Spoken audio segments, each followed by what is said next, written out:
ఇది సుమారు ఓ 300 సంవత్సరాల క్రితం జరిగింది. కర్ణాటకలో దక్షిణాన ఓ భక్తుడు ఉండేవాడు.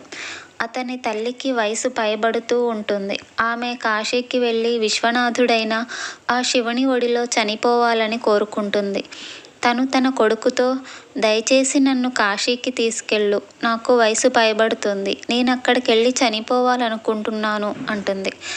ఆమె తన కొడుకు జీవితంలో ఇదొక్కటి తప్ప మరేదీ అడగదు. కాబట్టి అతను తన తల్లితో పాటు దక్షిణ కర్ణాటక నుండి కాశీకి అడవుల గుండా నడుస్తూ సుదీర్ఘ ప్రయాణం మొదలుపెడతాడు. ముసలావిడ కావటంతో ఆమెకి సుస్థి చేస్తుంది. కాబట్టి అతను ఆమెను భుజాన వేసుకొని నడవడం మొదలుపెడతాడు. కొంత సమయానికి అతని శక్తి కూడా క్షీణిస్తుంది. ప్రయాణాన్ని కొనసాగించడానికి అతనికున్న ఒకే ఒక మార్గం శివ, ఈ ఒక్క ప్రయత్నంలో నన్ను ఓడిపోనీయకు. నా తల్లి నన్ను అడిగే ఒకే ఒక కోరిక ఇది. దీన్ని నెరవేర్చనివ్వు. నేను తనని కాశీకి తీసుకెళ్ళాలి. మేము అక్కడికొస్తున్నది నీకోసమే కదా, దయచేసి నాకు బలాన్నివ్వు అని వేడుకోవడమే. అలా నడుస్తుండగా అతనికి వెనుక నుండి వస్తున్న ఓ ఎద్దుల బండి గంట శబ్దం వినిపిస్తుంది. ఆ పొగమంచులో నుండి ఓ ఒంటెద్దు బండి వస్తూ కనపడుతుంది. కానీ ఒంటెద్దు బళ్లను కేవలం చిన్నపాటి ప్రయాణాలకు మాత్రమే వాడతారు. అడవుల గుండా సాగే సుదీర్ఘ ప్రయాణాలకు ఎప్పుడూ కూడా జోడెద్దుల బండిని వాడతారు. కానీ మనం బాగా అలసిపోయినప్పుడు ఈ చిన్న చిన్న వివరాలు పట్టించుకోము. ఎద్దుల బండి దగ్గరికి వస్తూ ఉంటుంది. కానీ పొగమంచు వల్ల, ఇంకా అతను పూర్తిగా వస్త్రాలతో కప్పబడి ఉండడం వల్ల ఇతను ఆ నడిపే అతని ముఖం చూడలేకపోతాడు.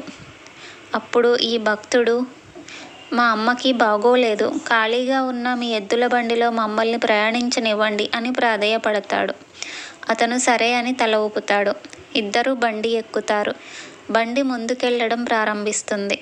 కొంత సమయం గడిచాక ఈ భక్తుడు అడవి మార్గంలో కూడా ఈ ఎద్దుల బండి ఎంతో మృదువుగా వెళ్ళడం గమనిస్తాడు. అప్పుడు అతను క్రిందకు చూస్తే బండి చక్రాలు తిరుగుతూ ఉండవు, అవి ఆగిపోయి ఉంటాయి. అయినా సరే బండి వెళ్తూనే ఉంటుంది. అప్పుడు అతను ఎద్దు వైపు చూస్తాడు. ఆ ఎద్దు కూర్చుని ఉంటుంది. అయినా సరే బండి వెళ్తూనే ఉంటుంది. అప్పుడు అతను నడిపే అతని వైపు చూస్తాడు. కేవలం వస్త్రాలు మాత్రమే కనపడతాయి. లోపల మనిషి ఉండడు. తన తల్లి వైపు చూస్తాడు. తన తల్లి, మూర్ఖుడా, మనం ఆయన వద్దకు చేరేశాం. ఇక ముందుకెళ్లాల్సిన అవసరం లేదు. ఇదే ఆ చోటు. ఇక నేను వెళ్తాను అని అక్కడే శరీరాన్ని వదిలేస్తుంది. ఆ ఎద్దుబండి ఇంకా నడిపే అతను అందరూ మాయమైపోతారు. ఇక అతను గ్రామానికి తిరిగొస్తాడు. అందరూ అతను చాలా తొందరగా వచ్చాడు, తన తల్లిని కాశీకి తీసుకుని వెళ్ళి ఉండడు, తనని మధ్యలో ఎక్కడో వదిలేసుంటాడు అనుకుంటారు. వాళ్ళతని, మీ తల్లిని నువ్వు ఎక్కడ వదిలేశావు అని అడుగుతారు. అతను, లేదు, మేము వెళ్ళాల్సిన అవసరం లేదు, ఆ శివుడే మా కోసం వచ్చాడు అంటారు. వాళ్ళు, ఇదంతా చెత్తవాగుడు అంటారు. అతను, మీరేమనుకుంటున్నారు అనేది నాకు అనవసరం. ఆయన మా కోసం వచ్చాడు. నా జీవితం వెలిగించబడింది. నా మనస్సాక్షికి ఇది తెలుసు. మీకిది తెలియకపోతే అది మీ సమస్య అంటాడు. అప్పుడు వాళ్ళు, అయితే మాకు ఆయన నిజంగా నీ కోసం వచ్చాడనడానికి, నిజంగా నువ్వు ఆయనని చూసావనడానికి మాకు ఏదో ఒక రుజువు చూపించు అంటారు. అతను, అదంతా నాకు తెలియదు, ఎందుకంటే నేను ఆయనను చూడలేదు. నేను కేవలం ముఖంపై ఉండే వస్త్రాన్ని మాత్రమే చూశాను. లోపల ముఖం కనపడలేదు. అక్కడ ఏమీ లేదు అంటాడు.